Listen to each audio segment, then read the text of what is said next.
यहाँलाई हलमार्क टिभीमा स्वागत छ। र आज हामीसँग हुनुहुन्छ स्याङ्जा क्षेत्र नम्बर 2 बाट चुनावी प्रतिस्पर्धामा हुनुहुन्छ। जब अहिले आइरहेको चुनाव छ जुन मङ्सिर 4 गते, त्यसमा चाहिँ उहाँ गण्डकी प्रदेश अन्तर्गत होइन र चाहिँ सङ्घीय चुनाव चाहिँ उहाँ चाहिँ भाग लिँदै हुनुहुन्छ। र उहाँ हुनुहुन्छ गणेश पाण्डे। र उहाँसँग चाहिँ नि अब कस्तो भन्दाखेरि यो आइरहेको चुनाव र प्लस र उहाँले जित्ने सम्भावना कति छ र उहाँ चाहिँ नि किन अब जित्नुहुन्छ कि जित्नुहुन्न भनेर उहाँकै मुखबाट सुन्छौँ। र यहाँलाई चाहिँ हलमार्क टिभी स्वागत गर्दछ। र सबभन्दा पहिलो प्रश्न, तपाईँ स्याङ्जा क्षेत्र नम्बर 2 बाट उठ्नु भएको छ होइन? त्यहाँ एकदमै चाहिँ तपाईँ हेभीवेट चाहिँ उम्मेदवार भनेर भनिन्छ धनराज गुरुङलाई होइन? उहाँसँग तपाईँ चाहिँ अहिले विद्रोही काङ्ग्रेसको रूपमा चाहिँ भनौँ न, हुन त नेपाली काङ्ग्रेस बीपीबाट उठ्नु भएको हो होइन, करुवा चिन्ह लिएर। र चाहिँ उहाँ चाहिँ रुख चिन्हसँग तपाईँको भिडन्त परेको छ होइन?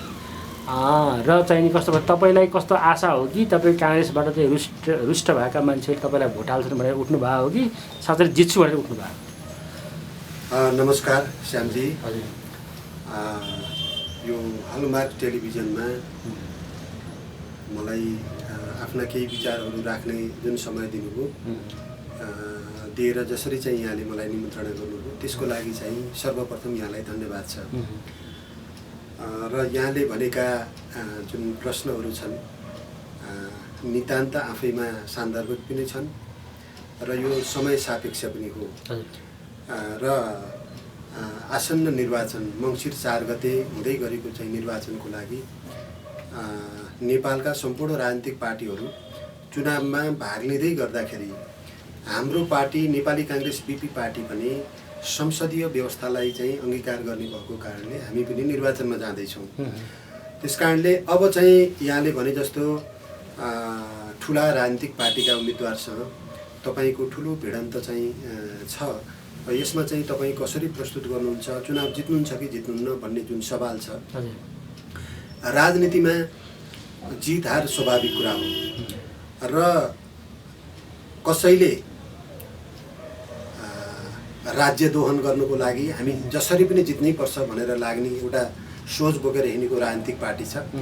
र कोही चाहिँ राज्य र जनता यो चाहिँ मेरो सर्वोपरि चाहिँ एउटा सोच हो, सर्वोपरि लक्ष्य हो।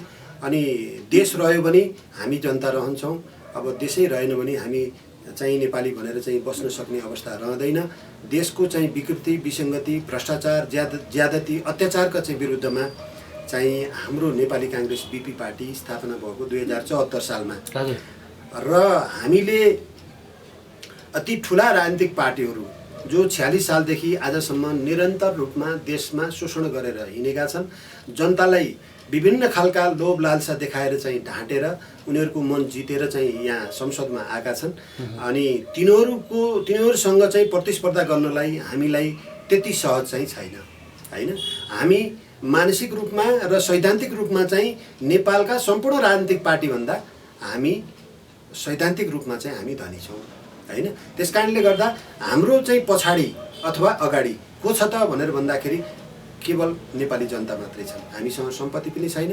हामीसँग सम्पत्ति छ भने केवल जनबल मात्रै छ होइन, जनभावना मात्रै छ हामीसँग, जनतालाई माया गर्ने क्षमता र शक्ति छ हामीसँग। त्यसकारणले ठुला राजनीतिक पार्टीसँग हाम्रो प्रतिस्पर्धा हुन्छ। र यिनै कुरालाई हामीले चाहिँ जनताको घर दैलोमा गएर यी कुरा चाहिँ अब हामी चुप्प लागेर बस्दैनौँ, यी कुरा चाहिँ भन्छौँ के कारणले। हजुर, एउटा कुरो कस्तो भन्दाखेरि हजुरको जति पनि पुराना पार्टीहरू छन् नि, अब तपाईँले आफ्नो पार्टी चाहिँ अब 2014 सालमा चाहिँ स्थापना भएको भन्नुभयो होइन? जति पनि पुराना पार्टीहरू छन् ती पुराना पार्टीबाट मान्छेहरू आजित भएको छन्। तपाईँको चाहिँ के गरे, एकदमै चाहिँ यिनीहरूले भ्रष्टाचार गरे, यिनीहरूले चाहिँ के आफ्नो घोषणापत्र कुनै काम गरेनन् होइन, आफ्ना चट्टाबट्टालाई मात्रै चाहिँ खान दिए, हरेक चाहिँ नि राज्यका चाहिँ साधन स्रोतमाथि कब्जा जमाए होइन। तपाईँको चाहिँ के अरे प्राकृतिक स्रोत चाहिँ दोहन गरेका छन् होइन, आफ्नै चाहिँ नि सुन्न मुसुन्डले खाएका छन् भनेर जनताले भन्दै गर्दाखेरि तपाईँ पनि फेरि एउटा पार्टी खोलेर चाहिँ के अरे आउनुको चाहिँ मतलब के, र चाहिँ स्वतन्त्र रूपमा चाहिँ आएको भएदेखि चाहिँ के अरे अलिक जनताले विश्वास गर्थे कि यो पनि पार्टी नै रहेछ, यो पार्टीबाट आजित भएको मान्छे फेरि भोट दिला नि त तपाईँलाई? राम्रो प्रश्न गर्नुभयो यहाँले। एउटा क्लब चाहिँ सञ्चालन गर्नको लागि चाहिँ स्वतन्त्र व्यक्ति चाहिँ आवश्यक पर्छ। हजुर। राज्य सञ्चालनको लागि चाहिँ स्वतन्त्र व्यक्ति चाहिँ आफैमा चाहिँ त्यति राम्रो कुरा होइन। किन भन्दा संसदीय पद्धतिलाई चाहिँ विश्वास गर्ने जो कोहीले पनि जो राज्य सत्ता सञ्चालन गर्छु, देश र जनताको चाहिँ सेवा गर्छु भनेर चाहिँ हिँड्ने मान्छेहरू, हिँड्ने साथीहरू, हिँड्ने नेताहरू अवश्य पनि चाहिँ कुनै न कुनै राजनीतिक चाहिँ एउटा चाहिँ संस्थामा आबद्ध भएको चाहिँ हुनुपर्छ। मैले आफूले चाहिँ जानेको स्वतन्त्र व्यक्ति आफैमा स्वतन्त्र चाहिँ हुन्छ। स्वतन्त्र भन्दैमा चाहिँ हजुरको चाहिँ यो राज्य मैले एउटा चाहिँ बन्दीको चाहिँ घेराभित्र भन्दा माथि उठेर हैन, म कुनै व्यक्ति विशेषको चाहिँ उसमा होइन, समग्र एउटा चाहिँ देश पनि देशलाई चाहिँ स्वतन्त्र मान्न सकिन्न। यो देश चाहिँ मेरो हो, तपाईको हो, हामी सबैको हो। त्यसकारणले चाहिँ देश र जनताको चाहिँ पक्षमा हामी बोल्नै पर्ने हुन्छ। चाहे त्यो राम्रो काम गर्यो भने कम्युनिस्टको पनि विरोध सपोर्ट गर्नुपर्छ, नराम्रो काम गर्यो भने बीपी काङ्ग्रेसको पनि विरोध गर्नुपर्छ। नराम्रो काम गर्दा काङ्ग्रेस, नेपाली काङ्ग्रेसको पनि, शेरबहादुर काङ्ग्रेसको पनि हामीले विरोध गर्नुपर्छ हैन। त्यसकारणले गर्दाखेरि स्वतन्त्र व्यक्ति भन्दा कुनै न कुनै राजनीतिक संस्थाको चाहिँ उसमा चाहिँ आबद्ध भएर, राजनीतिक संस्था पार्टीमा चाहिँ आबद्ध भएर अनि देश र जनताको सेवा गर्नको लागि संसदीय पद्धति र राजनैतिक विचारधाराले पनि त्यो भन्छ। त्यसकारणले गर्दा हामी राजनीतिक पार्टीमा आबद्ध भएर हामी हिँडेका छौँ। अब यो स्वतन्त्र भन्ने कुरा त तपाईँको चाहिँ मैले धेरै टाढाको चाहिँ कुरा गर्दिनँ। अहिले हालसालै चाहिँ तपाईँको स्थानीय निकायको चाहिँ निर्वाचनमा चाहिँ जुन नेपालमा केही व्यक्तिहरू स्वतन्त्र उम्मेदवारहरू विजयी भएका छन्, त्यो स्थानीय निकायको लागि चाहिँ स्वतन्त्र व्यक्ति ठिकै पनि हो। तर जुन खालको परिवर्तन गर्नुपर्ने हो त्यो खालको चाहिँ परिवर्तन जस्तो हजुरको चाहिँ स्वतन्त्र व्यक्तिले त्यहाँ चाहिँ एउटा चाहिँ सङ्ख्यात्मक हिसाबले मेजोरिटीको चाहिँ कारणले गर्दाखेरि उसले चाहिँ त्यो आफ्नो कामहरू गर्न सकिरहेको हुँदैन। ऊ जुन उद्देश्यका साथमा चाहिँ ऊ अगाडि बढ्यो त्यो उद्देश्यका साथमा चाहिँ उसले काम गर्न सक्दैन। जस्तो हजुरलाई एउटा उदाहरण मैले दिन सक्छु चाहिँ काठमाडौँ महानगरपालिकाको उम्मेदवार र विजयी उम्मेदवार बालेन्द्र शाह हैन, उहाँ जसरी चाहिँ त्यो ठाउँमा पुग्नुभयो त्यसरी उहाँले चाहिँ जसरी काम गर्न खोज्नु भएको छ त्यसरी काम गर्न उहाँका प्रत्येक 32 वडाका चाहिँ वार्ड अध्यक्षहरू उहाँको फेभरमा, उहाँलाई चाहिँ आवश्यक पर्दाखेरि समर्थन गर्ने अवस्थामा चाहिँ उहाँ हुनुहुन्न, उहाँ एकल हुनुहुन्छ। त्यसकारणले हामीले जे परिवर्तन गर्न खोजेका छौँ त्यो परिवर्तनको लागि चाहिँ एउटा संस्थागत हिसाबले चाहिँ अगाडि बढ्नुपर्छ जस्तो मलाई लाग्छ।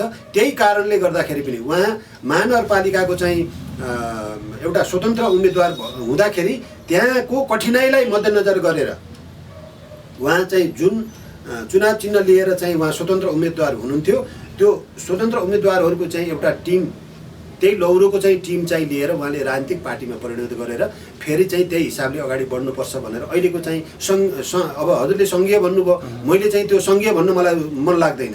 किन भन्दा हामी संसदीय व्यवस्थामा चाहिँ आस्था राख्छौँ अनि त्यसपछि प्रतिनिधि सभाको चाहिँ निर्वाचनमा भाग लिनको लागि उहाँहरू चाहिँ फेरि त्यही लौरो चुनाव लिएर एउटा राजनीतिक पार्टी लिएर चाहिँ अगाडि बढ्नु भएको छ।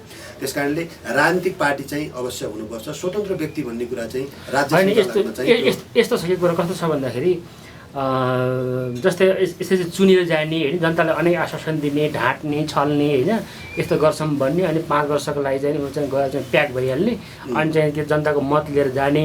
त्यसपछि चाहिँ नि जनतालाई चाहिँ के तपाईँ चाहिँ अब त्यो आफ्नो चाहिँ जितेको अनुसार चाहिँ उनीहरूले चाहिँ के आश्वासन चाहिँ दिएका थिए त्यो त पुरा गर्नु त परिजाओस्। झन् चाहिँ तपाईँको चाहिँ के राज्यका साधनहरू स्रोत कब्जा गरेर चाहिँ नि के आफै कुम्ल्याउने मात्रै जुन परिपाटी छ त्यो परिपाटी चाहिँ अब हामी तोड्छौँ भने जम्मै चाहिँ मिठा नारा चाहिँ दिन्छन् होइन। तपाईँहरू पो अहिले चाहिँ अब कमजोर हुनुहुन्छ अलिकति, हुन त मैले तपाईँलाई आक्षेप लगाएको होइन, ब्लेम लगाएको चाहिँ होइन। अब अरू पार्टीभन्दा तपाईँ अब तुलनात्मक रूपमा चाहिँ कमजोर हुनुहुन्छ, त्यो त यथार्थ हो होइन। त्यो अनि तर पनि तपाईँहरू फेरि अब गइसकेपछि फेरि उही के अरे आफ्नो पार्टी बलियो बनाउनको लागि अब फेरि आफ्नो अब कार्यकर्ता पाल्नु पऱ्यो, अब यहाँ गर्नु पऱ्यो, त्यहाँ गर्नु पऱ्यो, गर्दाखेरि चाहिँ भ्रष्टाचार नहुने भन्ने चाहिँ कुरो भएन। त्यस कारण चाहिँ बालेन्द्र शाहको उदाहरण दिँदाखेरि मलाई चाहिँ कुनै पार्टीको पनि हुइप छैन, त्यही भएर म आफ्नो चाहिँ मन लागेर गर्छु भन्नुहुन्छ उहाँले होइन। त्यस्तै चाहिँ अब तपाईँहरूलाई पनि अब चाहिँ पार्टीले फेरि हुइप लगाउला होइन। अब हुन त अब नीति निर्माणमा पुग्ने मान्छेहरूले अब कस्तो नीति बनाउँछन् भन्ने कुरा त हामीले देखिरहेकै छौँ। र तपाईँको सन्दर्भमा कुरा गर्दाखेरि स्याङ्जा क्षेत्र नम्बर 2बाट चुनाव चाहिँ के अरे जित्नको लागि तपाईँको चाहिँ के अरे किन तपाईँलाई भोट दिने र चाहिँ के अरे तपाईँलाई चाहिँ अरूभन्दा तपाईँ के कुराले फरक, यो कुरा चाहिँ बताउनुहोस् त। धन्यवाद तपाईँलाई चाहिँ प्रश्नको लागि। पहिला कुरा म संसदीय उसमा चाहिँ प्रतिनिधि सभामा प्रतिनिधित्व नगरे तापनि मलाई त्यहाँका सबै कुराहरू मलाई पहिला कुरा त्यो कुरामा चाहिँ विज्ञता छ मलाई त्यो कुरा थाहा छ। म यो 56 देखि 64 सम्मको तत्कालीन अवस्थाको चाहिँ स्याङ्जा क्षेत्र नम्बर 3 का आदरणीय दाजु शङ्कर प्रसाद पाण्डेको सानिध्यमा रहेर मलाई संसदीय पद्धति संसदीय व्यवस्था र हाम्रो क्षेत्रको चाहिँ विकास निर्माणका कुराहरू धेरै कुरा चाहिँ उहाँले पनि मलाई सिकाउनु भयो। उहाँको चाहिँ सानिध्यमा लाग्दाखेरि म सम्बन्धित मन्त्रालयमा कार्यालयमा गएर त्यो सिक्ने मौका पनि पाएँ होइन। र मसँग भएका चाहिँ क्षमता विज्ञतालाई मैले चाहिँ उहाँलाई सेयर गरेर अरू जनतालाई सेयर गरेर त्यो कुराको मैले अनुभव लिएको छु होइन।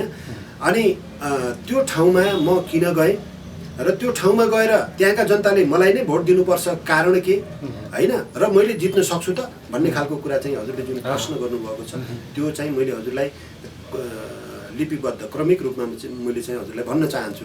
पहिला कुरा त म स्याङ्जा 2 नम्बर क्षेत्रको चाहिँ प्रतिनिधि सभाको उम्मेदवार आफैमा मेरो लागि र स्याङ्जा जिल्लावासीको लागि एउटा अतुलनीय कुरा छ।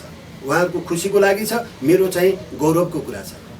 किन छ भनेर भन्नुहुन्छ भने विगतका दिनहरूमा मैले त्यो क्षेत्रमा तत्कालीन अवस्थाको 3 नम्बर क्षेत्रमा जति काम गरेको छु त्यहाँको बारेमा मलाई धेरै कुरा थाहा छ। मैले 56 देखि 64 सालसम्म शङ्कर पाण्डेको चाहिँ सानिध्यमा रहेर हामीहरूले जे काम गऱ्यौँ नि त्यो कामको तपाईँको 25% पनि अहिले त्यहाँका चाहिँ प्रतिनिधिहरूले काम गर्न सकेका छैन होइन। त्यो कामको चाहिँ अनुभव मलाई छ। त्यहाँका चाहिँ विकास निर्माणका कामहरू के गर्नुपर्छ, के आवश्यक छ ती कुराहरू चाहिँ मलाई थाहा छ। अनि त्यो सम्बन्धित ठाउँमा गएर कसरी समस्या समाधान गर्न सकिन्छ त्यो कुरा पनि मलाई थाहा छ। जति मलाई थाहा छ मैले अहिले यहाँ भन्दै गर्दाखेरि तपाईँले यो मान्छेले घमण्ड गर्यो भनेर भन्नु होला। तपाईँको चाहिँ नेकपा एमालेको वरिष्ठ मन्त्रीको रूपमा चाहिँ स्थापित हुनुभयो र उहाँले आजसम्म के काम गर्नुभएको छ त्यो कुरा चाहिँ तपाईँले आफै गएर हेर्न सक्नुहुन्छ। पटक पटक योभन्दा अगाडि पद्माजीभन्दा अगाडि चाहिँ मुक्ति पाठक चाहिँ त्यहाँको चाहिँ माननीयज्यू हुनुभयो। उहाँले हामीले कोरेका गोरेटोमा चाहिँ उहाँ अहिलेसम्म चाहिँ जान सक्नु भएको छ कि छैन तपाईँले गएर बुझ्न सक्नुहुन्छ होइन। अनि त्यसपछि चाहिँ गएर तपाईँको चाहिँ मोहन पाण्डेजी हुनुहुन्थ्यो, पहिला निर्वाचित हुनुभएको, एक कार्यकाल उहाँ निर्वाचित हुनुभयो र त्यसपछि चाहिँ समानुपातिकमा उहाँ जानुभयो र उहाँले तपाईँको आफ्नो क्षेत्रमा गएर केही गरेको अवस्था छैन, कतै केही देख्नुहुन्न। आफ्ना पिछलग्गुहरूको लागि चाहिँ उहाँले चाहिँ केही मिठो खाना दिएर अनि चिल्ला गाडीमा कुदाएर चाहिँ मन जित्नु भएको भएदेखि त्यो मैले जान्दिनँ, नभए देशको क्षेत्रको कहीँ कतै विकास गरेको मैले देखेको छैन।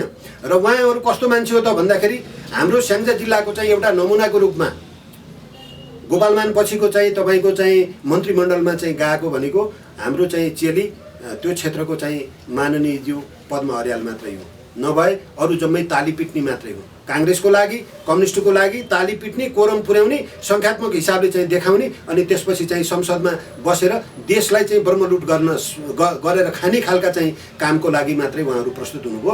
विकास निर्माणका कामहरूमा उहाँहरू कहीँ कतै जाँदै जानु भएन। र अब रह्यो अर्को कुरा, मैले त्यो काम गर्न सक्छु, मैले केही गरेर देखाउँछु। संसदमा मेरो जिल्ला स्याङ्जा जिल्ला मात्रै होइन, मेरो स्याङ्जा जिल्लाको 2 नम्बर क्षेत्र मात्रै होइन, 1 नम्बर र 2 नम्बर लगायत मैले चाहिँ देशैभरिको चाहिँ काम गर्न सक्ने क्षमता मसँग छ होइन। त्यस कारणले मैले देशैभरिको चाहिँ समस्यालाई सम्बोधन गर्न सक्ने, समस्या समाधान गर्न सक्ने क्षमता मसँग छँदै म चाहिँ मेरो जिल्लामा मेरो चाहिँ जन्मभूमि ठाउँमा चाहिँ म किन नजाने भनेर चाहिँ म गएको। म त्योभन्दा अगाडि त्यहाँका जति पनि काङ्ग्रेसका चाहिँ कार्यकर्ताहरू छन्, नेताहरू छन्, आकाङ्क्षी चाहिँ सांसदहरू छन्, तिनीहरूभन्दा मसँग सङ्गठन गर्ने क्षमता चाहिँ कम छैन, उनीहरूको भन्दा एक स्टेप चाहिँ मसँग बढी छ। र मैले चाहिँ के चाहन्छु भने मसँग नभएको एउटै कुरा छ, मसँग सम्पत्ति छैन, मसँग जनभावना छ, जनताको माया पनि छ होइन। चुनाव लड्दै गर्दा म जित्ने भनेर जाने हो, हारौँला अथवा जितौँला, तर एउटा कुरा त्यहाँका जनताले चाहिँ के ख्याल गर्नुपर्छ भने गणेश पाण्डेले हिजो गरेका कामहरू खाइ नखाई होइन, चप्पल लगाएर ओठमुख सुकाएर होइन, भुटेका मकै खाएर चाहिँ हिँडेको सङ्गठन गरेको गणेश पाण्डे 64 सालदेखि यतातिरको चाहिँ तपाईँको चाहिँ नेपाली काङ्ग्रेसको सङ्गठन अब गरेर देखाउन्, काङ्ग्रेसले चुनाव जितेर देखाओस्। त्यस कारणले पनि मलाई यही घमण्ड लाग्छ। र अर्को कुरा चाहिँ तपाईँले काङ्ग्रेसबाट हामीले विद्रोह गरेको होइन, हामी बिपीको विचारमा हिँडिरहेका छौँ। बीपीको विचारलाई चाहिँ हामीले जनमानससम्म चाहिँ पुर्याउन खोजिरहेछौँ, जनताको कर्ण चाहिँ हामीले चाहिँ कर्णप्रिय बनाउन खोजिरहेका छौँ। र यो जनता खुसी भयो भने देश खुसी हुन्छ, देश चाहिँ खुसी भयो भने हामी त्यसै आफै सबल हुन्छौँ भन्ने बाटोमा हामी हिँड्न खोजिया हो। के बीपी कोइरालालाई चाहिँ 17 सालदेखि चाहिँ हजुरको चाहिँ 49 साल के अरे 39 सालसम्म समस्या भएन? नेपालको राज संस्थाले चाहिँ बीपी कोइरालालाई दुःख दिएन? उनले के सम्पत्तिमा चाहिँ आसक्त भएको भएदेखि उनी चाहिँ राज्य र जनता भनेर चाहिँ उनी जहिले पनि लडेर अनि जहिले पनि चाहिँ तपाईँको चाहिँ सुन्दरी जेल भद्रकोल जेल सेन्ट्रल जेल भएर चाहिँ उनले जीवन त्याग गर्नु पर्थ्यो। तर हामी तिनैका चेला हौँ, त्यस कारणले हामीलाई सम्पत्तिको लोभ छैन। भन्नु भने त्यो विचारले चाहिँ म सिन्चित भएको कारणले म चाहिँ स्याङ्जाको 2 नम्बर क्षेत्रको सबभन्दा तगडा प्रतिनिधि सभाको चाहिँ उम्मेदवारको चाहिँ दावेदार हुन्। तपाईँलाई के भन्छन् भन्दाखेरि शेरबहादुरसँग नअटाएर शेरबहादुरले गलत त्याएर निकालेर होइन, अनि चाहिँ तपाईँको के अब यो बीपीको चाहिँ नाम भजाएर होइन, अनि के कस्तो भन्दाखेरि तपाईँको चाहिँ के बीपी को जुन प्रकारको चाहिँ नेम फेम छ नि, त्यो फेमलाई नै चाहिँ भजाएर तपाईँले चाहिँ के अरे पार्टी खोलेर अहिले चाहिँ के अरे रुखको चाहिँ विद्रोही भनेर विद्रोही काङ्ग्रेस भनेर चिन्दा छन् मान्छेहरूले भनेर चिनिन्छ कि। र अर्को कुरा के त जस्तै मदन भण्डारीको चाहिँ नि अहिलेसम्म नाम चाहिँ नि गरेको छ नि उनीहरूले, त्यस्तै प्रकारले तपाईँ चाहिँ के अरे अब एमाले गरे जस्तै तपाईँले गर्नुभयो भन्ने आरोप छ एउटा कुरा। दोस्रो कुरा फेरि अब धनराज गुरुङ जस्तो तपाईँको चाहिँ के गरे एकदमै राष्ट्रिय रूपमा चाहिँ चर्चित नेता होइन, अब तपाईँ चाहिँ के फेरि गुरुङ समाजबाट चाहिँ नि अब चाहिँ आएको मान्छे होइन, अब त्यसमध्येमा पनि फेरि चाहिँ बलियो काङ्ग्रेस उपस्थित भएको देशभरि नै चाहिँ 2 नम्बर क्षेत्र चाहिँ बलियो काङ्ग्रेसमा चाहिँ बलियो चाहिँ ठाउँ भएको भनेर चिनिन्छ होइन। अब गिरिजाले पनि चाहिँ एकदमै मानेको क्षेत्र, काङ्ग्रेसको चाहिँ के अरे कुरा खोज्न जाने हो भने साइदामा जानु भनेर भनेका कुराहरू छन् होइन। त्यसले गर्दाखेरि तपाईँहरू चाहिँ अब त्यस्तो चाहिँ के अरे एउटा चाहिँ भनौँ न हेभीवेट अब धनराज गुरुङ एकापट्टि, अर्कोपट्टि फेरि एमालेको चाहिँ पद्मा दाइनी अर्याल जब मन्त्री भइसकिन् उहाँको बिचमा तपाईँ त पिल्सिनुहुन्छ होला नि त, पिल्सिनु हजुरले जसरी हेभीवेट भनेर भन्नुभयो मलाई चाहिँ के लाग्छ भन्नुहुन्छ भने केटाकेटीमा चाहिँ हामीलाई पढाउँदाखेरि सरले सोध्ने गर्नुहुन्थ्यो, त्यो वेटकै कुरा गर्दैछु मैले, 1 किलो चाहिँ रुई र 1 किलो चाहिँ फलाममा कुन गरुङ हुन्छ भनेर सोध्नुहुन्थ्यो। हामी हाँस्थ्यौँ, केटाकेटी भए पनि हामी हाँस्थ्यौँ। के भन्थ्यौँ भने सर 1 किलो त फलामै गरुङ हुन्छ नि भनेर भन्थ्यौँ हामीले। त्यो हामीमा परिपक्वता थिएन, हामी केटाकेटी नै थियौँ। मैले भन्न खोजेको चाहिँ के हो भनेर भन्नुहुन्छ भने कसैले त्यो खालको चाहिँ कुराहरू गर्छ भने त्यो आफैमा चाहिँ राजनीतिक परिपक्वता भएको चाहिँ मलाई लाग्दैन। यदि बीपी कोइरालाको चाहिँ विचारलाई र बीपीले काङ्ग्रेस खोज्ने हो भने स्याङ्जामा जानु भनेर भनेको कारणले सच्चा काङ्ग्रेस खोज्नको लागि अब स्याङ्जामा जानुपर्छ। त्यस कारणले हामीले नेपाली काङ्ग्रेस बीपी भनेर चाहिँ राखेका छौँ। किन भन्दा स्याङ्जामा बीपी कोइरालालाई तपाईँको गोली ठोक्दाखेरि आफू थापिएर 2-4 जना अरू साथीहरू पनि हुनुहुन्थ्यो, आफू थापिएर बीपी कोइरालालाई चाहिँ जोगाउनुपर्छ भन्ने मान्छे हाम्रो 1 नम्बर क्षेत्रको चाहिँ प्रदीप कुमार पौडेल भन्ने चाहिँ हाम्रो दाजु हुनुहुन्छ। उहाँलाई हामीले त्यो क्षेत्रको चाहिँ 1 नम्बर क्षेत्रको उम्मेदवार बनाएका छौँ। यो अहिलेको संसदीय निर्वाचनको चाहिँ क्षेत्र नम्बर 1 को चाहिँ के अरे हाम्रो चाहिँ प्रतिनिधि सभाको चाहिँ उम्मेदवार उहाँ चाहिँ 67-68 वर्षको हुनुभएको छ र उहाँ यति पीडित काङ्ग्रेसको चाहिँ क्याडर हो, उहाँ यति विद्वान मान्छे हो, यति चाहिँ निष्ठावान मान्छे हो, यति चाहिँ संस्कारित मान्छे हो, बीपीको विचारदेखि चाहिँ विचलन नहुने खालको मान्छे हो। उहाँलाई त्यो काङ्ग्रेसले कति यातना दियो, कति चाहिँ दुःख दियो, कति चाहिँ तपाईँको अपहेलना गर्यो भन्ने कुरा चाहिँ उहाँ साक्षी हुनुहुन्छ हाम्रो। त्यस कारणले कुनै पनि काङ्ग्रेसले नेपाली काङ्ग्रेसलाई चाहिँ हामीले च्यालेन्ज दिन्छौँ, चुनौती दिन्छौँ, कसैले पनि शङ्का उपशङ्का गर्ने चाहिँ कहीँ कतै अधिकार छैन काङ्ग्रेसीलाई। र रह्यो चाहिँ कुरा चाहिँ कस्तो भन्नुहुन्छ भने शेरबहादुर काङ्ग्रेसको शेरबहादुर त्यो एउटा क्लब हो भन्नु भने त्यो काङ्ग्रेस होइन। मुख्य चुनाव चिन्ह नै उहाँसँग छ। होइन मैले भन्छु हजुरसँग रुख काङ्ग्रेस भनेको रुख भने काङ्ग्रेस भने चाहिँ के अरे हुनै सक्दैन। रुखलाई सुन्नु न, रुखलाई मलजल गर्ने पानी हाल्ने सबै कुरा गर्यो भने पो फस्टाउँदै जाने हो त होइन। तपाईँको चाहिँ रुखका चाहिँ हाँगा काट्दै जाने अनि शीतलता दिएन भनेर चाहिँ हुन्छ? तपाईँ आफै भन्नुहोस् न, हुन्छ? त्यो हुनै सक्दैन। त्यस कारणले मैले के भन्छु भन्नुहुन्छ भने शेरबहादुर त काङ्ग्रेसै होइनन्। तपाईँको मिडिया मार्फत तपाईँले भनिदिनुहोस् 2033 सालमा चाहिँ शेरबहादुर चाहिँ नेपाली काङ्ग्रेस छोडेर चाहिँ पञ्चायततिर छिर्न खोजेको हो कि होइन? तपाईँको चाहिँ आस्थावान यदि निष्ठावान सच्चा काङ्ग्रेसी हुन् भने तपाईँको चाहिँ शेरबहादुर माथि प्रश्न गरून्। पञ्चायतमा छिर्न खोजेको काङ्ग्रेस भनेको काङ्ग्रेस बनेर पञ्चायतमा छिर्न खोजेको शेरबहादुर देउबा हो। त्यति बेला चाहिँ तपाईँलाई चाहिँ अत भन्थ्यो नि त, अराष्ट्रिय तत्त्व भन्छ। अराष्ट्रिय तत्त्व प्रशासनले चाहिँ लखेट थियो अनि प्रशासनले तपाईँलाई चाहिँ अब के अरे अब ठाउँको ठाउँतिर पक्रिन्थ्यो, यातना दिन्थ्यो, त्यही डरले होला। ए बाबा, त्यस्तो डर मानेको भएदेखि बिपी कोइराला चाहिँ तपाईँको पञ्चायतमा छिर्न सक्नुहुन्थेन? आजीवन यदि चाहिँ लोभ र लालसाको चाहिँ चङ्गुलमा परेको हो भने बिपी कोइराला चाहिँ आजीवन प्रधानमन्त्री हुन पाउनुहुन्थ्यो बाँचुन्जेल। थाहा छ तपाईँलाई त्रिभुवनको कथा? त्रिभुवनको पालामा चाहिँ बिपी कोइरालाले चाहिँ उनीहरूलाई सेभ गरेको कुरा थाहा छ हजुरलाई? त्यो बेलादेखि आजसम्म अथवा उहाँ जहिलेसम्म बाँच्नुभयो त्यो बेलासम्म चाहिँ उहाँ प्रधानमन्त्री हुन पाउनुहुन्थ्यो। यदि पैसाको लोभमा होइन, सुरासुन्दरीको लोभमा मात्रै उहाँ पर्नुभएको भएदेखि उहाँ चाहिँ त्यसरी प्रधानमन्त्री हुन पाउनुहुन्थ्यो। तर शेरबहादुर देउबा चाहिँ तपाईँको चाहिँ बिपी कोइरालाले सबभन्दा बढी माया गरेको मान्छे हो। बेलायतमा चाहिँ तपाईँको चाहिँ पढ्न पठाएको मान्छे हो। तपाईँको चाहिँ नेपाली काङ्ग्रेसको विरुद्धमा नेपाली काङ्ग्रेस प्रजातान्त्रिक पार्टी खोलेको हो कि होइन? त्यसले बेलायतमा पठाएको सम्माननीय प्रधानमन्त्रीज्यू हुनुहुन्छ। राज्यको भन्दा पनि नेपाली काङ्ग्रेसले गिरिजाप्रसाद कोइराला, कृष्णप्रसाद भट्टराई, गणेशमान सिंहको चाहिँ सल्लाहमा उहाँलाई चाहिँ बेलायतमा पढ्न पठाइयो। त्यस कारणले उहाँ चाहिँ नेपाली काङ्ग्रेसको चाहिँ एकदम सच्चा क्याडर को रूपमा चाहिँ हामीले विकास गर्नुपर्छ भनेर उहाँलाई पढ्न पठाएको, आत्मनिर्भर बनाउन पठाएको। उहाँ आत्मनिर्भर हुँदै गर्दाखेरि देश र जनता पनि आत्मनिर्भर हुन्छन् भन्ने कुरामा चाहिँ उहाँ विश्वस्त हुनुहुन्थ्यो। भन्नुभयो भने त्यसो गर्दा हामी आजका मितिसम्म हामीलाई लोभ छैन, लालसा छैन, कसैसँग रिस छैन, के अरे डाहा छैन, कसैप्रति चाहिँ हाम्रो चाहिँ के अरे विद्रोहका कुरा आउँछन्, त्यो विद्रोह पनि हामीसँग होइन। हामीले त बिपीको विचारभन्दा बाहिर यिनीहरू गए। सकेसम्म हामीले चाहिँ यसलाई मिलाउन खोज्या हो। यो अहिले जुन 2072को चाहिँ जुन संविधान छ, यो संविधानको प्रस्तावना लेख्दाखेरि जुन धर्म निरपेक्ष भनेर चाहिँ जसरी बनाइयो, हिन्दू राष्ट्र नेपाललाई जसरी हटाइयो अनि संवैधानिक राष्ट्र जसरी हटाइयो, त्यसपछि हाम्रो विमति हो। हामीले सुशील कोइरालाज्यू, स्वर्गीय सुशील कोइरालाज्यू हुनुहुन्थ्यो, उहाँसँग पटक पटक चाहिँ हामी चाहिँ वार्ता गर्न गयौँ। यो त गलत भयो नि। देश र जनताको लागि चाहिँ यो प्रस्तावनाले त हामी त अब यो नेपालै नरहने अवस्थामा चाहिँ पुग्छौँ। त्यस कारणले गर्दाखेरि यो चाहिँ प्रस्तावना चेन्ज गर्नुहोस् भनेर हामीले भन्यौँ।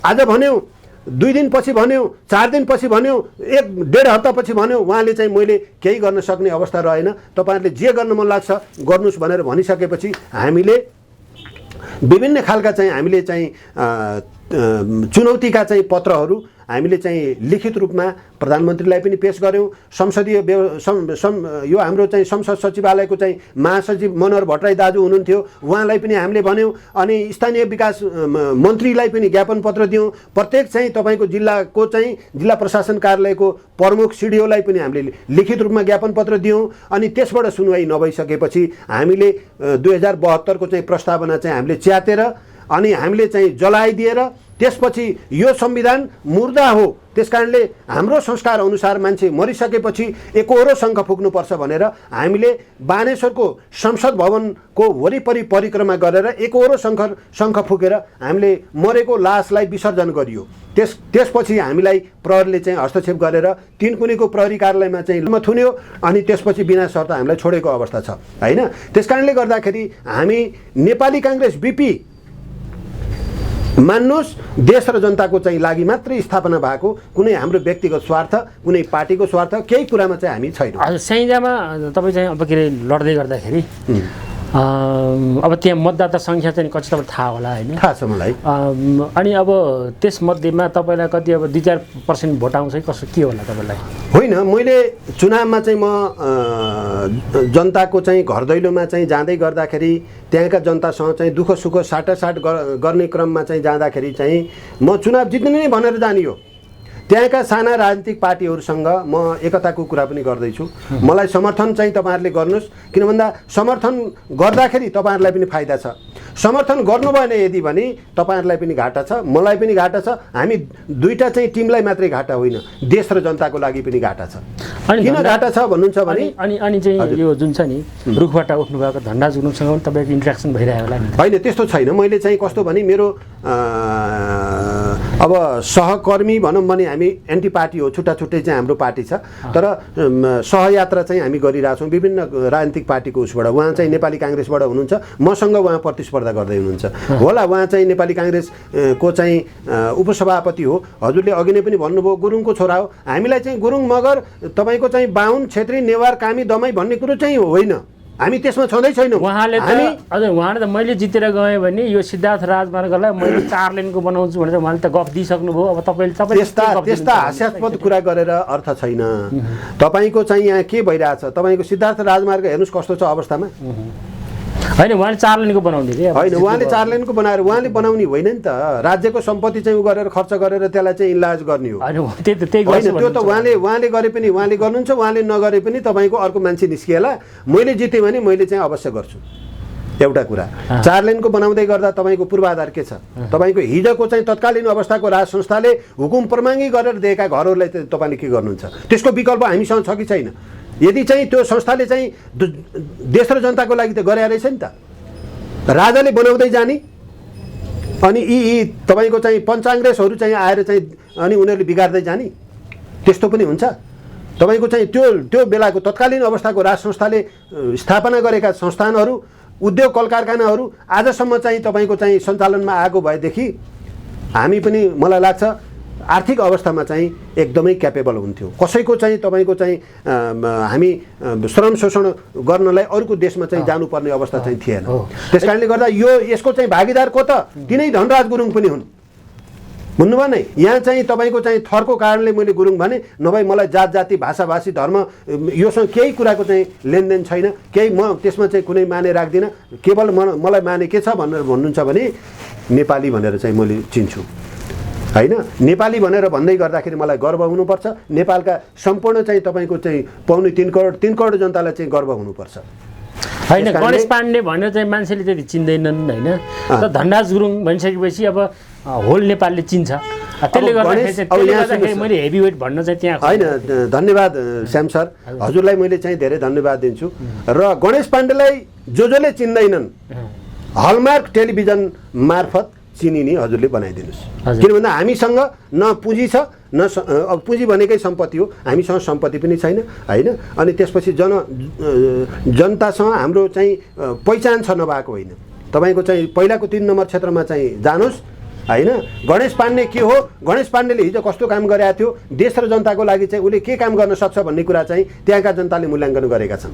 भन्नुभयो नि। अब म गणेश पाण्डे चाहिँ नेपाली काङ्ग्रेस बीपी पार्टी हुँदै गर्दाखेरि यो त पार्टी छोडेर गएछ, त्यो होइन। यदि बीपीका सच्चा चेला हुन् भने उनीहरू सबैले मलाई मात्रै होइन नेपाली काङ्ग्रेस बीपी पार्टीलाई चाहिँ करुवा चुनाव चिन्हमा चाहिँ भोट दिएर अत्यधिक बहुमतले चाहिँ जिताउनुपर्छ, मेरो मान्यता हो। जस्तै अब सबैलाई थाहा छ होइन, जनतालाई पनि थाहा छ, अब तपाईँलाई पनि थाहा छ, मलाई पनि थाहा छ, सबैलाई थाहा छ कि नेपालको यो चुनाव चाहिँ कस्तो हुन्छ भन्दाखेरि अब पैसाले मसलले होइन, तपाईँ चाहिँ के धम्कीले डनगिरीले अनेक तरिकाले जितिन्छ होइन। तपाईँसँग केही पनि छैन भन्नुहुन्छ, न तपाईँसँग पैसा छ भन्नुहुन्छ, न तपाईँसँग चाहिँ के अरे मान्छे छ भन्नुहुन्छ, न तपाईँसँग त्यस्ता गुन्डा केटाहरू चाहिँ दादागिरी चाहिँ देखाएर पनि छ भन्नुहुन्छ, न तपाईँले चाहिँ के अरे जनतालाई चाहिँ यथेष्ट रूपमा चाहिँ काम गरिसकेको मान्छे हो। र तपाईँलाई चाहिँ मत जनताले किन दिने, त्यहाँका जनताले किन दिने? र भोलि बिहान चाहिँ नि यस्तै चाहिँ नि के अरे हरुवा चरुवालाई चाहिँ पठाउँदाखेरि जम्मै राज्यको ढुकुटीहरू खाएर सकेर अनि त्यसपछि चाहिँ के अहिले यो देश चाहिँ तन्नम अवस्थामा पुग्यो। त्यसले गर्दाखेरि चाहिँ कस्तो हो भन्दाखेरि तपाईँको यो भोका नाङ्गालाई पठाएर चाहिँ हुँदो रहेनछ, बरु भागै मान्छेलाई पठाइदिनु भयो, त्यसले त कमसेकम अगाइसकेका हुन्छ, त्यसले खाँदैन भन्छन् कि जनताहरू। त्यस कारण चाहिँ तपाईँलाई चाहिँ यो मैले चुनाव कथम कदाचित जितेँ भने मैले यो काम गर्छु भनेर त अहिले कमिटमेन्ट गर्न सक्नुहुन्छ? मैले सक्छु। अब हजुरले चाहिँ भन्नुभयो मसँग जनबल छ, बुझ्नु भने मसँग धनबल छैन, मसँग मलबल पनि छैन। मैले मलबल किन भने भनेर भन्दाखेरि यो पद्मालाई लक्षित गरेर गरिएको कुरा हो। तपाईँले बुझ्नुभयो होला। अब मलाई त्यो खालको प्रश्न गर्नुभयो भने मैले त्यो के कारणले भनेर भन्नुभयो भने मैले भनौँला, त्यसको पनि कुरा गरौँला। र धनबलको कुरा गर्ने हो भने धनराज आफैमा चाहिँ अहिले चाहिँ जे छन् तिनको चाहिँ छुट्टै खालको चाहिँ उनको चाहिँ अनुहार थियो कुनै बेलामा, राष्ट्रियता विरोधी चाहिँ कुराहरू थिए कुनै बेलामा। मैले भन्नु पर्दैन, त्यहाँका चाहिँ म अहिले नोमिनेसन गर्न जाँदाखेरि त्यहीका जनताले भनेको कुरा बोल्दैछु मैले। किन भन्दा राजनीति गर्दा मैले कुनै पनि एउटा राजनीतिक पार्टीलाई चाहिँ मैले सम्मान गर्न सकिनँ भने त्यो राजनीतिक पार्टीले पनि मलाई चाहिँ सम्मान गर्नुपर्छ भन्ने चाहिँ कुनै चाहिँ कर छैन, काप छैन। त्यस कारणले मैले उहाँहरूलाई सम्मान गर्छु। उहाँहरूसँग होला क्षमता, एक्स्ट्रा चाहिँ क्षमता होला। उहाँहरू चाहिँ पार्टीगत हिसाबमा चाहिँ तपाईँको संसदमा प्रतिनिधित्व गर्नुभएको छ। तपाईँको पटक पटक चाहिँ समानुपातिको चाहिँ तपाईँको चाहिँ मैले त त्यो त सुत्केरी चाहिँ कोटा भन्छु। सुत्केरी कोटालाई चाहिँ तपाईँको चाहिँ कुखुराको चाहिँ मासु चाहिँ उसमा सिठी लगाएर चाहिँ सुप बनाएर खुवाएपछि उसलाई अलिकति जोस आउँछ, जाँगर आउँछ, तङ्ग्रिन्छन् सुत्केरीहरू। बच्चा तपाईँको चाहिँ जन्माएको हुन्छ नि, हजुर, छोरो मान्छे भएर त्यस्तो चाहिँ सुत्केरी कुरा गर्न हुन्छ? त्यस्तो सुत्केरी प्रवृत्तिको चाहिँ जुन खालको चाहिँ परम्परा छ त्यसलाई तोड्न चाहन्छु मैले। त्यस कारणले गर्दाखेरि उहाँहरू जसरी चाहिँ अगाडि बढ्नु भएको छ त्यो संसदीय पद्धति अनुसार उहाँहरू बढ्नु भएको छ। मेरो प्रतिस्पर्धा उहाँहरूले गर्नुपर्छ, मसँग चाहिँ उहाँहरू लड्नुपर्छ होइन। सैद्धान्तिक रूपमा, फेरि शारीरिक रूपमा होइन, सैद्धान्तिक रूपमा मानसिक रूपमा चाहिँ उहाँहरू मसँग लड्न सक्नुपर्छ। त्यो क्षमता उहाँहरूसँग छँदै छैन, किमार्थ छैन, एक छैन, दुई छैन, तीन छँदै छैन। मान्नुहोस्, तपाईँले लेखेर राख्नुहोस्। र धनराज गुरुङलाई तपाईँको चाहिँ पराजित गर्न सक्ने क्षमता मसँग छ। उहाँहरूसँग क्षमता छ भने अब चाहिँ चुनाव लडेर जितेर देखाउन् मैले, अनि त्यसपछि चाहिँ मैले भन्छु काङ्ग्रेस धनराज गुरुङको मात्रै क्षेत्र होइन, देशैभरि हेर्नुहोस् कसरी पत्तासाफ भएर जान्छ। के तपाईँ चाहिँ यहाँका जनताले अहिले पनि तपाईँको चाहिँ 18औं 19औं शताब्दी 20औं शताब्दीका चाहिँ जनता छन्, अहिले 21औं शताब्दीमा जनता आइसकेका छन्। तपाईँले पनि बुझ्नु भएको छ, मैले पनि बुझेको छु, त्यहाँका जनताले पनि बुझेको छ, अरू राजनीतिक पार्टीले पनि। नेपाली राजनीतिमा के छ भन्दाखेरि तपाईँको चाहिँ के अरे अब जनताभन्दा कार्यकर्ता धेरै छन् नेपाली चाहिँ यो चाहिँ हाम्रो परिवेशमा, हाम्रो समाजमा होइन। त्यसले गर्दाखेरि तपाईँको अब कोही मान्छे माओवादी बनाएको छ, कोही काङ्ग्रेस बनाएको छ, कोही एमएलए बनाएको छ, लगभग स्वतन्त्र मान्छे पाउन कठिन छ होइन। त्यस्तो अवस्थामा अब तपाईँहरू कसरी जित्नुहुन्छ होला र होइन? मैले मेरो चाहिँ प्रश्न, मैले जित्छु, म अवश्य पनि जित्छु। किन मैले तपाईँलाई भनिसकेँ मसँग जनबल छ। जनबल भनेको जनता हो होइन। जनबल भनेको चुल्ठे मुन्द्रे भुस्तिग्रे होइन। तपाईँको चाहिँ त्यो चारपाटा मुडेका, हिजो राणाकालमा चारपाटा मुडेपछि देश निकाला हुन्थ्यो, अहिले चाहिँ चारपाटा मुडेको चाहिँ मान्छे अब देशको प्रधानमन्त्री भनेर घोषणा गरेका छन्। अहिले थाहा छ नि तपाईँलाई? थाहा छ होइन? गगन कुमार थापा यदि चाहिँ एमसिसी चाहिँ नेपालमा लागू भयो, सम्झौता भयो र अमेरिकन सेनाहरू नेपालमा चाहिँ आए भने मेरो चाहिँ चारपाटा मुडेर चाहिँ देश निकाला गरिदिनु भनेर चाहिँ गगन थापाले बोलेको कुरा हो, हिजो संसदमा बोलेको कुरा हो। त्यो संसदमा बोलेको कुरालाई चाहिँ अहिले चाहिँ त्यो लागू भयो, एमसिसी लागू भएको छ। नेपालमा अमेरिकन सेनाहरू पनि आएका छन्। ठाउँ ठाउँमा अहिले 500 बिघा जग्गा चाहिँ एयरपोर्ट बनाउनको लागि अमेरिकन सेनाहरू चाहिँ तपाईँको चाहिँ त्यहाँ ट्रेनिङ गराउनको लागि, अनि वायु चाहिँ यानहरू चाहिँ ल्यान्डिङ गर्नको लागि चाहिँ त्यो 500 बिघा जग्गा चाहिँ खोजिएको छ। अहिले त्यो एकै ठाउँमा चाहिँ त्यो प्राप्त नभएको कारणले गर्दाखेरि तपाईँको चाहिँ यहाँ अलिकति चाहिँ पोस्टपोन भएको छ। अनि यो अवस्थामा यदि गगन कुमार थापा चाहिँ सच्चा नेपाली हुन्, उनको बोलीमा दम छ यदि भने, मान्छेलाई ढाँटेर मात्रै हुँदैन, चिप्ला कुरा गरेर मात्रै हुँदैन, दम छ यदि भने उनले चाहिँ यो देशबाट देशले निकाल्ने होइन, देशले किन निकाल्छ? किन भन्दा उनीहरूलाई कमाइ खाने भाँडो उसलाई देखाएर उसलाई प्रदर्शन गरेर शेरबहादुर देउवाले चाहिँ राल चुहाउँदै अहिलेसम्म के अरे कुखुराको हड्डी तानिरहेछन्। बुझ्नुभयो भने? त्यस कारणले गर्दा उसँग यदि क्षमता छ, नैतिकता छ भने 4 नम्बर क्षेत्र, काठमाडौँको 4 नम्बर क्षेत्र छोडेर ऊ देश आफै निक्लिएर जान सकोस्, उसँग यदि त्यो हिम्मत छ भने। बुझ्नुभयो भने? त्यस कारणले गर्दा मैले स्याङ्जाको मात्रै, मैले अघि नै पनि भनिसकेँ, स्याङ्जाको मात्रै मलाई चिन्ता होइन, मलाई देशैको चिन्ता छ। मसँग चाहिँ मैले भनिसकेको छु, मसँग धन सम्पत्ति छैन, तर जनता चाहिँ मसँग साथ छन्, मसँग जति छन् त्यति चाहिँ एकदम क्लियर छन्। तपाईँको देश र जनताप्रति चाहिँ उहाँहरू पनि वफादार हुनुहुन्छ। उहाँहरूको चाहिँ सोच अनुसार, विचार अनुसार जसरी मलाई चाहिँ आशीर्वाद दिनुभएको छ, जसरी उहाँले चाहिँ मलाई विश्वस्त पार्नु भएको छ, उहाँहरूले चाहिँ मलाई चुनाव जिताउने भन्ने खालको चाहिँ कमिटमेन्टमा हुनुहुन्छ। काङ्ग्रेस पनि हिजो हाम्रो पाला भनेको 64 सालभन्दा अगाडि जम्मा 2टा गुट थियो। त्यो 2टा गुटमा एउटा चाहिँ 3600 गुट भन्ने थियो, हजुर, हामीलाई 74 गुट भनेर भनिन्थ्यो। 3600 गुट गोपालमान मात्रै हो। आदरणीय चाहिँ उपसभापति, तत्कालीन उपसभापति हाम्रो चाहिँ वयोवृद्ध नेता हो, तर उहाँ चाहिँ तपाईको 82 वर्षको चाहिँ कलकलाउँदो युवा नेताको रूपमा उहाँ पनि अहिले समानुपातिकबाट चाहिँ सांसद हुनुहुन्छ। किन भन्दा उहाँहरूको चाहिँ तपाईको चाहिँ बाबुबाजेले दिएको चाहिँ बक्यौता जस्तो गरेर चाहिँ सांसद पनि उहाँहरूलाई चाहिने, मन्त्री पनि उहाँहरूलाई चाहिने, सेवा सुविधा पनि उहाँहरूलाई चाहिने हैन। त्यो 36 ग्रुप मध्येको चाहिँ उहाँ हुनुहुन्थ्यो र हामीले गरेको चाहिँ सङ्गठनमा गिरगिरी आएर चाहिँ तपाईँको टिकट लिएर आएर चाहिँ चुनाव जितेर गएर पछि जिल्लामा आफ्नो क्षेत्रमा नफर्किने मान्छे हुन् यिनीहरू। त्यस कारणले गर्दा पटक पटक गोपालमान हारेको होइन चुनाव, उसँग के चिजको कमी थियो र हैन। उहाँसँग त्यस्तो चाहिँ कुनै चाहिँ कमी कमजोरी थिएन। उहाँलाई सम्पत्तिको कुरा गर्ने हो भने त तपाईँको चाहिँ ससुरालतिरको चाहिँ सम्पत्ति आएको थियो, दाइतिरको चाहिँ सम्पत्ति आएको थियो, सबै कुरा स्याङ्जे जिल्लाको धनी पनि हो हैन। हिजोको अवस्था चाहिँ काजीमान बुवाको चाहिँ कुरा गर्ने हो भने मेरो हजुरबुवाको साथी पनि हो काजीमान बुवा र काजीमान बुवाले चाहिँ गोपालमानलाई हेर्ने जुन दृष्टिकोण थियो धेरै फरक थियो।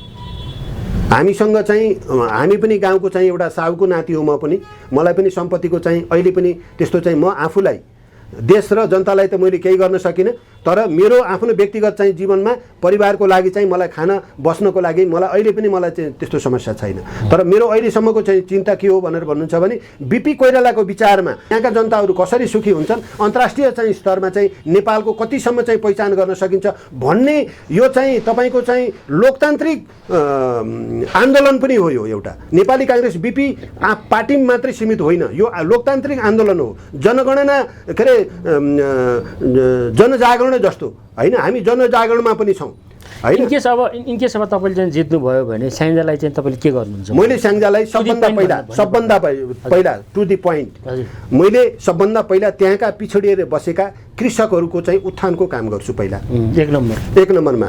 त्यसपछि उनीहरूले आत्मनिर्भर बनेर त्यहाँबाट चाहिँ बढी भएका चाहिँ उत्पादन गरेका चाहिँ सामानहरूको बजारीकरणको चाहिँ व्यवस्था मैले मिलाइदिन्छु दुई नम्बरमा। तेस्रो नम्बरमा जति पनि हाम्रा उद्योग कल कारखाना अन्य चाहिँ उद्योग कल कारखानाहरू छन् तिनीहरूलाई मैले व्यवस्थित गर्छु है। अनि त्यसपछि चाहिँ मैले अर्को के गर्छु, अब जस्तो कृषिको चाहिँ कुरा गर्दाखेरि त्यसमा धेरै कुराहरू आउँछन्। मैले सुविधा सम्पन्न जनतालाई घर दैलोमा उपलब्ध हुने खालका सुविधायुक्त तपाईँको चाहिँ मल, बिउ बिजन र सिँचाइको व्यवस्था हुन्छ है कृषिमा। त्यो मैले अहिले सर्टकटमा एउटा मात्रै भनेको थिएँ, ती कुराहरू चाहिँ मैले गर्छु। सिँचाइको व्यवस्था चाहिँ तपाईँको हाम्रो चाहिँ त्यो स्याङ्जाको चाहिँ 2 नम्बर क्षेत्र, पहिलाको चाहिँ 3 नम्बर क्षेत्र तपाईँको कुलामाथिका खेतहरू चाहिँ बनेर उजागर भएर बसिरहेका छन् मान्छे। बारी खण्डहरै भएको छ, बारी पनि नभन्नुहोस्, खण्डहर भएको छ। किन भन्दा हाम्रा क्षमतावान युवाहरू चाहिँ कहाँ गएका छन्, तपाईँको चाहिँ कोही बेलायत गएका छन्, कोही अमेरिका गएका छन्, कोही कोरिया गएका छन्। त्यसपछि चाहिँ मैले के गर्छु भने सर्वसुलभ स्वास्थ्य उपचारको चाहिँ व्यवस्था गर्छु मैले हैन 4 नम्बरमा। अर्को चाहिँ +2 सम्म 12 कक्षासम्म निःशुल्क शिक्षाको चाहिँ व्यवस्था गर्छु। अनि अर्को कुरा 6 नम्बरमा मैले के गर्छु भने वृद्ध वृद्धाहरूको लागि विशेष खालको प्याकेज मैले चाहिँ त्यहाँ उहाँहरूलाई चाहिँ सेवा सुविधा हुने खालको चाहिँ काम गर्छु है। अनि 7 नम्बरमा मैले के गर्छु भन्नुहुन्छ भने तपाईँको चाहिँ युवाहरू र वृद्धहरूलाई पनि अहिलेको चाहिँ जुन मिडियाहरू आएका छन्, सञ्चारका चाहिँ सामग्रीहरू जे आएका छन्, त्यो सञ्चारको चाहिँ सुविधा सर्वसुलभ रूपमा चाहिँ प्रयोग गर्नको लागि मैले मेरो क्षेत्रमा 2 नम्बर क्षेत्रमा फ्री वाइफाईको व्यवस्था गरिदिन्छु। 8 नम्बरमा के छ? अनि त्यसपछि चाहिँ 8 नम्बरमा मैले के गर्छु भन्नुहुन्छ भने नेपालका सकेसम्म देशैभरिको चाहिँ मैले काम गर्छु। यदि त्यो सम्भावना रहेन, यदि भने मेरो क्षेत्र म त्यही भन्दैछु, यदि त्यो अवस्था चाहिँ रहेन, मैले देशमा संसदमा चाहिँ गएर मेरो चाहिँ क्षमता, मेरो चाहिँ अब तपाईँको कोरम भन्छ नि, त्यो नीति तथा कार्यक्रमहरू चाहिँ परिवर्तन गर्नको लागि हैन, हाम्रा विचारहरूलाई चाहिँ तपाईँको संसदबाट पास गर्नको लागि हामीसँग त्यो चाहिँ कोरम चाहिँ पुगेन यदि भने र हामी अल्पमतमा पुग्यौँ भने मैले के गर्छु भने मेरो जिल्लाको चाहिँ क्षेत्र नम्बर 2 को लागि चाहिँ मैले फ्री वाइफाईको व्यवस्था मैले गर्छु। त्यो भयो। अनि अर्को कुरा, मैले अहिलेसम्म नेपाल सरकारले लिँदै आएको अथवा चाहिँ सेवा सुविधा दिँदै आएको चाहिँ जुन लिने कुराको चाहिँ कुरा र सेवा सुविधाको चाहिँ जुन कटौती छ त्यसलाई चाहिँ मैले फुलफिल गर्छु। कसरी गर्छु भन्नुहुन्छ भने मौजुदा करमा मैले 10% चाहिँ म निर्वाचित हुँदाको दिनबाट चाहिँ त्यहाँ छुट हुनुपर्छ। त्यहाँका जनतालाई तपाईँको घर जग्गा चाहिँ पास गर्ने कुरामा, कम्पनीहरू दर्ता गर्ने कुरामा, सिफारिस लिने कुरामा, यिनी कुराबाट चाहिँ सिफारिस त मैले चाहिँ तपाईँको चाहिँ एकदम न्यून मूल्यमा चाहिँ मैले चाहिँ सिफारिस दिने प्रबन्ध मिलाउँछु र मैले चाहिँ तपाईँको चाहिँ जुन तपाईँको चाहिँ जग्गा पास गर्ने जुन कुरा छ त्यसमा मैले 10% चाहिँ मैले चाहिँ छुट गराइदिन्छु। मसँग पूर्वाधार पनि छ फेरि। अब जस्तो मैले अहिलेसम्म चाहिँ तपाईँको यत्रा चाहिँ तपाईँको सुन्नुहोस् है त, 2 नम्बर भने पनि 1 नम्बर भने पनि 3 नम्बर भने पनि चाइनामा अहिले जुन चाहिँ एकदमै यो के भन्छ आधी खोला जुन छ नि, आधी खोला हजुर, त्यो आधी खोलामा अहिले चाहिँ तपाईँ चाहिँ कस्तो छ भन्दाखेरि तपाईँको अहिले त्यहाँका चाहिँ स्थानीय चाहिँ गुन्डाहरूले, म गुन्डै भन्छु, स्थानीय गुन्डाहरूले त्यहाँ चाहिँ एकदम खाइरहेका छन् होइन। त्यहाँ चाहिँ आधी खोलाको चाहिँ गिटी बालुवा त्योलाई चाहिँ गलत तरिकाले चाहिँ प्रयोग गरेर त्यहाँका चाहिँ ठुला बनाउँदा राजनीतिक पार्टीहरू र जिल्ला प्रशासनमा सिडिओसँग चाहिँ मिलीभगत गरेर अनि त्यो उनीहरूले खाइरहेको जुन अवस्था छ, तपाईँको यो चाहिँ के अरे प्राकृतिक चाहिँ सम्पदालाई चाहिँ दोहन गर्ने कुरालाई चाहिँ मैले रोक्छु। कुरो बुझ्नुभयो नि। अब जस्तो त्यहाँ चाहिँ अब जस्तो त्यो क्षेत्रलाई, त्यो समाजलाई अलिकति ह्याम्पर हुने खालका कामहरू भयो भने त्यसलाई चाहिँ तटबन्धन गरेर बाँधेर कसरी व्यवस्थित गर्न सकिन्छ। निकालेपछि तपाईँलाई तगारो हाल्ला नि त? मलाई हाल्दैन। मलाई किन स्थानीय निकाले, उहाँहरूकै भलाइको लागि मैले काम गर्छु भने उहाँहरूले त्यो गर्ने कुरा होइन। नगरपालिकाको मुख्य आम्दानीको स्रोत नै त्यही भएको छ, गिटीबान्ड भएको छ। ए बाबा सुन्नु न, एउटा कुरा के छ भने हामीले बुझ्नुपर्ने कुरा यही छ कि तपाईँको आम्दानीको स्रोत भएन भनेर आफ्नो परिवारलाई कसैले प्रयोग गर्छ? गर्दैन। हाम्रो अस्मिता जोगाउनको लागि त्यहाँ गरे उनी त्यसैको विरुद्धमा त हाम्रो उम्मेदवारी छ होइन। आधी खोला चाहिँ तपाईँको चाहिँ बचाउ महाअभियानमा म लाग्छु। कालीगण्डकी चाहिँ तपाईँको चाहिँ संरक्षण गर्नको लागि कालीगण्डकी बचाउ महाअभियानमा म लाग्छु। बुझ्नुभयो नि? त्यो हाम्रो सम्पदा हो, त्यो हाम्रो चाहिँ तपाईँको चाहिँ कल्चर हो होइन। त्यो हाम्रो चाहिँ तपाईँको चाहिँ एउटा देवभूमि हो। त्यस कारणले गर्दाखेरि यो क्षेत्रलाई पर्यटकीय स्थलको रूपमा चाहिँ विकास गर्ने गरी होइन, त्यहाँका चाहिँ तपाईँको चाहिँ मठ मन्दिरहरूलाई चाहिँ संरक्षण गर्ने गरी हाम्रो मालुङ्गामा चाहिँ तपाईँको चाहिँ एउटा चाहिँ धार्मिक चाहिँ एउटा संस्थान चाहिँ खोलिएको छ होइन। त्यो संस्थान आलमदेवी चाहिँ तपाईँको चाहिँ हाम्रो चाहिँ मल्ल ठकुरी राजाहरूको चाहिँ कुलदेवताको चाहिँ मन्दिर छ। त्यसपछि यी लगायतका चाहिँ मठ मन्दिरहरूको संरक्षण, आँधी खोलाको चाहिँ संरक्षण होइन, तटबन्धनदेखि लिएर हरेक कुराको चाहिँ संरक्षण हामीले गर्छौँ। तपाईँको चाहिँ श्रवण कुमारको चाहिँ उद्गम स्थल चाहिँ जहाँ चाहिँ तपाईँको चाहिँ श्रवण कुमार र उहाँका चाहिँ पिताहरूले चाहिँ जहाँबाट आँधी खोला भनेर कार्कीनेटाको चाहिँ त्यो ठाउँदेखि लिएर कालीगण्डकीको चाहिँ जुन सङ्गम स्थल छ त्यहाँसम्मको चाहिँ हामीले चाहिँ आँधी खोलाको चाहिँ संरक्षण गर्ने काम गर्छौँ। र आँधी खोलाको संरक्षण कसरी हुन्छ भनेर भन्नुहुन्छ भने हामीले 56 देखि 64 सालसम्म आँधी खोला हाइड्यामको चाहिँ एउटा स्किम लिएर आएका थियौँ। त्यसको बारेमा नेपालका धनाढ्यहरू र पैसामा बिक्ने 2-4 जना हाम्रा चाहिँ नेपाली काङ्ग्रेसका साथीहरूको कारणले गर्दा हामीले त्यो प्रोजेक्टलाई चाहिँ त्यहाँ सञ्चालन गर्न सकेनौँ। त्यो प्रयास हाम्रै हो। तत्कालीन तपाईँको चाहिँ प्रतिनिधि सभाका चाहिँ सांसद आदरणीय शङ्कर प्रसाद पाण्डेज्यूलाई मैले घचघच्याएको छु। कालीगण्डकी प्रोजेक्ट देशकै सबभन्दा ठुलो प्रोजेक्ट भएको कारणले तपाईँको चाहिँ सम्बन्धित मन्त्रालय अनि योजना आयोग लगायतका चाहिँ स्थानमा चाहिँ गएर हामीले यी कुरा राख्दै गर्दाखेरि एउटै जिल्लामा यतिका ठुला प्रोजेक्टहरू चाहिँ त्यो अलिकति सम्भावना हुँदैन। हामीले कुनै कालान्तरमा गएर यस्ता खालका चाहिँ कुराहरू हामीले चाहिँ गरौँला, तपाईँहरूलाई सहयोग गर्छौँ। अहिलेलाई चाहिँ तपाईँहरूले प्रेसर नदिनु भनेर भनेको कारणले हामी ब्याक हुन्छ। अब हामी चाहिँ कार्यक्रम अन्तिम चाहिँ उसमा आएको छौँ होइन। स्याङ्जाली जनतालाई, तपाईँको क्षेत्र नम्बर 2 का जनतालाई तपाईँले के भन्न चाहनुहुन्छ अन्तिममा भन्नुहुन्छ? अन्तिममा मैले के भन्छु भने आदरणीय स्याङ्जा जिल्लाका दाजुभाइ तथा दिदीबहिनीहरूलाई आसन्न सङ्घारमा रहेको मङ्सिर 4 गते चाहिँ निर्वाचन हुने निर्वाचनमा, प्रतिनिधि सभाको चाहिँ निर्वाचनमा स्याङ्जा जिल्लाका अहिलेसम्म तपाईँहरू जसरी चाहिँ कुण्ठित भएर बस्नु भएको छ, जसरी चाहिँ तपाईँहरूलाई चाहिँ लोभ लालसा चाहिँ दिएर एउटा चाहिँ लालसामा लोभमा मात्रै चाहिँ जसरी भोटको लागि चाहिँ उनीहरूले गरेको राजनीति छ, त्योभन्दा एक कदम अगाडि बढेर अब चाहिँ विकास निर्माणका कामहरू र तपाईँहरूले सेवा सुविधा प्राप्त गर्नको लागि गणेश प्रसाद पाण्डे मात्रै नभएर नेपाली काङ्ग्रेस बीपी पार्टीको म केन्द्रीय सदस्य पनि हो, स्याङ्जा जिल्लाको पार्टी सभापति पनि हो र नेपाली काङ्ग्रेस बीपी पार्टीले मलाई त्यो क्षेत्रको सेवकको रूपमा चाहिँ प्रतिनिधि सभामा चाहिँ उम्मेदवार बनाएको कारणले यहाँहरूको चाहिँ अमूल्य मत गणेश प्रसाद पाण्डे र गणेश प्रसाद पाण्डेले लिएको चुनाव चिन्ह करुवा चिन्हमा चाहिँ मतदान गरेर अधिक से अधिक मत चाहिँ दिएर मलाई चाहिँ विजय गराउनुहोस्। अनि यहाँहरूको चाहिँ जुन इच्छा आकाङ्क्षा विकासका कुराहरू अनि त्यसपछि चाहिँ तपाईँहरूले चाहिँ कल्पना गरेका चाहिँ हाम्रो स्याङ्जा जिल्ला हाम्रो देश यो कुरालाई चाहिँ मैले सार्थकता दिने कुरामा चाहिँ तपाईँहरूको चाहिँ जुन सपनाको जुन सोचाइको चाहिँ कुराहरू छ त्यो कुरालाई सार्थकता दिनको लागि चाहिँ म आएको छु। मलाई चाहिँ यहाँहरूले चाहिँ विजय गराउनुहोस्। म चाहिँ तपाईँहरूको चाहिँ सेवक हुँ, तपाईँहरूकै काममा दत्तचित्त भएर म जहिले पनि लाग्छु। तपाईँहरूको साथसाथै म देशमा चाहिँ आमूल परिवर्तन गर्नको लागि चाहिँ म आएको छु। त्यस कारणले यहाँहरूलाई चाहिँ मेरो हार्दिक अनुरोध छ, यहाँहरूप्रति चाहिँ म एकदमै नमन गर्दछु। यहाँहरूले चाहिँ करुवा चुनाव चिन्हमा भोट दिएर मलाई चाहिँ विजय गराउनुहोस् भन्ने चाहिँ मैले चाहन्छु। हुन्छ, यहाँले आफ्नो विचार पनि पोख्नुभयो र स्याङ्जा जिल्लाको क्षेत्र नम्बर 2 मा तपाईँ चाहिँ अब चाहिँ यो संसदीय चुनावमा चाहिँ भिड्नु भएको छ। यहाँलाई अग्रिम शुभकामना र धन्यवाद। र तपाईँले गरेका जुन कमिटमेन्ट हाम्रो यहाँ रेकर्डमा रहन्छन्। कथम कदाचित तपाईँले चाहिँ हुन त मैले शब्द यो प्रयोग गरेँ, माफ दिनु होला, जित्नुभयो भने यो चाहिँ कमिटमेन्ट हाम्रो चाहिँ रेकर्डमा रहन्छ होइन, हाम्रो युट्युब च्यानलमा पनि रहन्छ र चाहिँ त्यसकारण चाहिँ अब पछि फेरि अब तपाईँले गर्नु भएन भने फेरि अब घचघच्याउने मलाई यो बारेमा हजुरले गरेका प्रश्न र मैले गरेका चाहिँ कमिटमेन्टको बारेमा म निर्वाचित भएर यदि गरिनँ भने त्यसमा चाहिँ तपाईँले मलाई फेरि बोलाउनु होला यही स्टुडियोमा।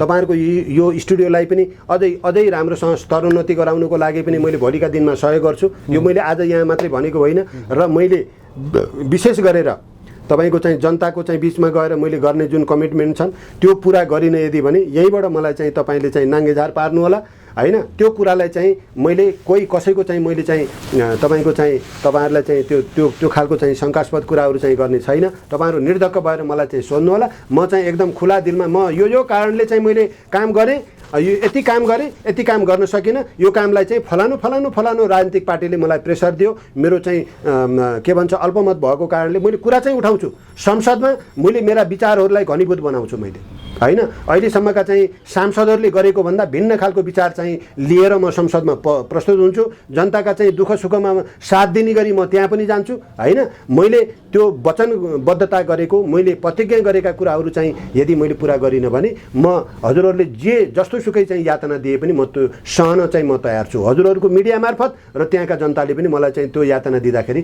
म एकदमै स्वीकार्य भएर चाहिँ म हाँसी चाहिँ त्यो यातना चाहिँ सहन म तयार छु। हुन्छ, यहाँलाई आफ्नो विचार दिनुभयो, यहाँलाई चाहिँ फेरि हलमा टिभीले नि धन्यवाद दिन्छ र बाँकी कुरा अरू चाहिँ फेरि हस् धन्यवाद। अब मलाई आफ्नो अमूल्य समय दिएर श्यामजीले चाहिँ यो स्टुडियोमा बोलाएर जुन खालको चाहिँ मेरा विचारहरू चाहिँ प्रस्तुत गर्ने मौका दिनुभयो त्यसको लागि तपाईँ र व्यक्तिगत रूपमा तपाईँ र यो संस्थागत रूपमा हलमार्क टेलिभिजन र यो प्राविधिक रूपमा चाहिँ सहयोग गर्ने हाम्रो निमाजीलाई पनि मैले चाहिँ धन्यवाद दिएर मेरा आफ्ना मन्तव्य यही अन्त्य गर्न चाहन्छु। हस् धन्यवाद। जय नेपाल, जय बिपी।